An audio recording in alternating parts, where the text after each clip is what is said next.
Cinema తీసింది కూడా ఉక్కు సత్యాగ్రహం గురించి తీశారు, స్టీల్ ప్లాంట్ గురించి.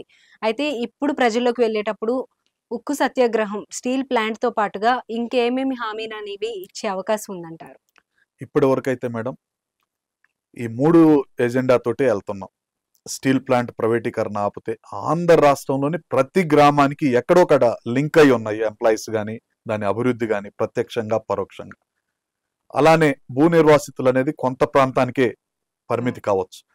కానీ ప్రత్యేక హోదా విభజన హామీల ప్రకారం రాష్ట్ర ప్రభుత్వానికి ప్రత్యేక హోదా ఇస్తే ఫ్యాక్టరీలు వస్తాయి, పన్నులు ట్యాక్సులు తగ్గుతాయి, ఉద్యోగ ఉపాధి అవకాశాలు పెరుగుతాయి. ఈ 3 తోటే వెళ్తున్నాం.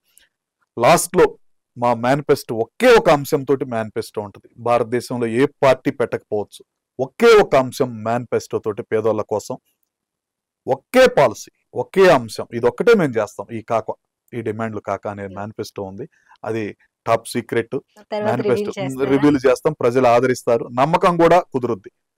అనేక ఆకర్షణీయ పథకాలు పెట్టి ప్రజల్ని కన్ఫ్యూజ్ చేసి రూపాయి ఇచ్చి 2 రూపాయలు వెనక్కి తీసుకోవటం ఈ కాకుండా డైరెక్ట్ వాళ్ళ కుటుంబాలకి ఉపయోగం జరిగే ఒకే అంశం మీ సాక్షిగా మీ ఛానల్లో చెప్తున్నాం. ఒక అంశం తోటి వెళ్ళే పార్టీ భారతదేశంలో ఏదీ లేదు.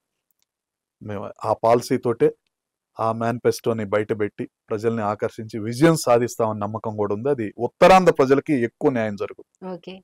ప్రస్తుతానికైతే సస్పెన్స్. ఎప్పుడు రిలీజ్ చేసే అవకాశం ఉంది మేనిఫెస్టో మీది? ఎలక్షన్ కోడ్ వచ్చే ముందుగా ప్రజల్లో చర్చించి దాన్ని ప్రజలకు ఉపయోగం జరిగే చేయడానికి ఏర్పాట్లు చేస్తున్నాం మేడం. ఓకే అండి. ఫైనల్ గా ఆంధ్రప్రభ వ్యూవర్స్ కి ఏం చెప్పాలనుకుంటున్నారు?